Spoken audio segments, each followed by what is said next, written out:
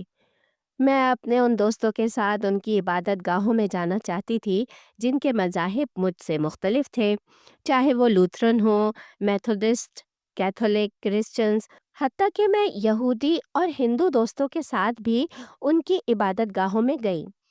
میرے ارد گرد جو بھی مذاہب امریکہ میں موجود تھے میں نے تقریباً سب کو آزمایا۔ میں اپنے دوستوں سے کہتی، کیا میں آپ کے ساتھ آپ کی عبادت گاہ جا سکتی ہوں؟ کیونکہ میں یہ دیکھنا چاہتی تھی کہ وہ کیا کرتے ہیں اور اس کا مطلب میرے لیے کیا ہے، اور یہ جاننا بھی چاہتی تھی کہ ہم اللہ کی عبادت کیوں کرتے ہیں اور یہاں کیوں ہیں۔ میرے لیے یہ ہمیشہ سچائی کو جاننے کی ایک کوشش تھی۔ میں نے اپنی ساری زندگی اسی کھوج میں گزاری ہے۔ یہ کھوج اس وقت سے جاری ہے جب میں اسکول کی اسٹوڈنٹ تھی۔ یہ کھوج کالج اور یونیورسٹی میں بھی جاری رہی، حتیٰ کہ جب میں پریکٹیشنر کے طور پر کام کرتی تھی میرے ذہن میں یہی بات رہتی۔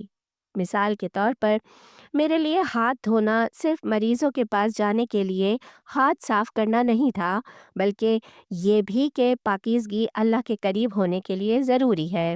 ہم نے یہی سیکھا تھا کہ صفائی نفس ایمان ہے۔ یوں میری زندگی کی سب سے بڑی جستجو یہی رہی کہ سچ کو جانوں اور خدا کے قریب ہونے کا بہترین راستہ تلاش کروں، خاص طور پر اپنے لیے، کیونکہ یہ میرا جیون ہے اور مجھے ہی اپنی راہ تلاش کرنی ہے۔ سال گزرتے گئے اور جب میں تقریباً 40 سال کی ہوئی تب بھی میں پڑھ رہی تھی اور سیکھ رہی تھی۔ اس وقت میرے کچھ لبنانی دوست تھے جن کا ایک خاص مذہب تھا جسے دروزی کہتے ہیں۔ میں اس کے بارے میں جاننا چاہتی تھی، تو میں نے ان سے کہا، کیا میں آپ کی دھرم کی کتاب پڑھ سکتی ہوں؟ انہوں نے شروع میں کوئی کتاب فراہم کرنے سے انکار کر دیا۔ انہوں نے کہا، نہیں، کوئی کتاب ہی دستیاب نہیں ہے۔ پھر میں نے بہت اصرار کیا اور بالآخر مجھے ایک کتاب ملی اور میں نے وہ پڑھی۔ لیکن اس وقت میرے دل میں یہ بات آئی کہ آخر کوئی مذہب چھپانے والا کیوں ہوگا؟ اگر مذہب اللہ کے بارے میں ہے تو وہ تو کھلا اور آزاد ہونا چاہیے۔ یہ لوگ مجھے یہ سب بتانے سے گھبرا کیوں رہے تھے؟ بہرحال میری دھرم کے بارے میں کھوج جاری رہی۔ میں دنیا کے کئی حصوں میں گئی، مندر دیکھے، کلیسا دیکھے، میں نے مختلف مذاہب کے بزرگوں کو دیکھا، صرف سچائی جاننے کے لیے۔ لیکن امریکہ میں اسلام کا تاثر بدقسمتی سے مثبت نہیں پیش کیا جاتا، اسی لیے میں نے اسلام کو کبھی گہرائی سے نہیں پڑھا تھا۔ لیکن ایک دن میرے دل میں خیال آیا کہ مجھے اسلام کے بارے میں پڑھنا چاہیے، اور پھر ایک دن میں نے اذان سنی۔ وہ دن میری زندگی کا طاقتور ترین دن تھا۔ جیسے ہی میں نے اللہ اکبر سنا، میرے جسم میں ایک عجیب طرح سے لرزہ طاری ہو گیا۔ میں اس کیفیت کو الفاظ میں بیان نہیں کر سکتی، لیکن وہ احساس مجھے جانا پہچانا سا لگا، یعنی خوف سے پاک مگر ایک روب لیے ہوئے تھا۔ اس کے بعد میں نے سوچا کہ اسلام کو بھی جاننا ہوگا۔ میں نے سوچا کہ ہر ایک کی اپنی اپنی رائے ہے، اس لیے سب سے بہتر راستہ یہی ہے کہ خود پڑھوں اور اپنی رائے خود قائم کروں۔ اس لیے میں نے قرآن پڑھنا شروع کیا۔ میں اپنی زندگی بھر حقیقت کی تلاش میں رہی تھی۔ جب میں سورہ بقرہ کے پہلے باب میں تقریباً 12 سے 15 صفحات تک پہنچی تو اچانک میں رونے لگی، اور مجھے احساس ہوا کہ میں تو ہمیشہ سے مسلمان تھی۔ میں بس قرآن پڑھ رہی تھی اور ساتھ میں رو رہی تھی۔ وہ سچ جو قرآن سے نکل رہا تھا بیان سے باہر تھا، اور میرے دل نے اسے پہچان لیا تھا۔ مجھے لگا کہ میرے تمام سوالوں کے جواب یہاں موجود ہیں، اور ابھی تو میں صرف 15ویں صفحے تک پہنچی تھی۔ وہ لمحہ اللہ کی طرف سے ایک تحفہ تھا۔ اللہ نے میرے دل کو کھولا۔ مجھے لگا کہ یہ میرا بہترین وقت تھا۔ یہی وہ گھڑی تھی جب حقیقت میرے دل میں اتری اور میرے اسلام کا سفر شروع ہوا، الحمدللہ۔ اس کے بعد میری زندگی میں سب سے اہم چیز اسلام بن گیا۔ مجھے یقین ہو گیا کہ اسلام ہی وہ سچ ہے جس کی مجھے تلاش تھی۔ یہ صرف لوگوں یا ظاہری اعمال کی بات نہیں تھی، بلکہ دل کے کھلنے کی بات تھی۔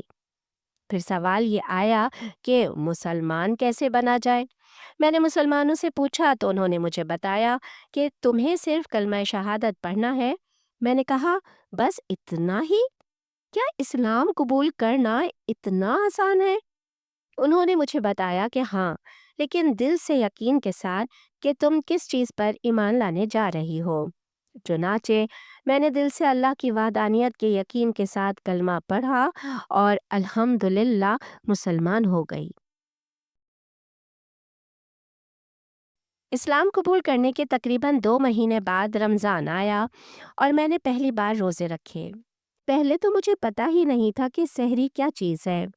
شروع کے 4-5 دن بہت مشکل لگے، سر میں درد ہوتا، جسم کمزور لگتا کیونکہ میں نے کبھی روزہ نہیں رکھا تھا۔ پھر ایک دوست نے کہا، رات کو زیادہ پانی پیو، سحری بھی کھاؤ، اللہ باقی آسان کر دے گا۔ جب میں نے ایسا کیا تو روزے آسان لگنے لگے۔ پھر وہ دن میری زندگی کے سب سے قیمتی دن بن گئے۔ روزے نے مجھے بھوک کا مطلب سمجھایا، دوسروں کی بھوک اور تکلیف کو محسوس کرنا سکھایا۔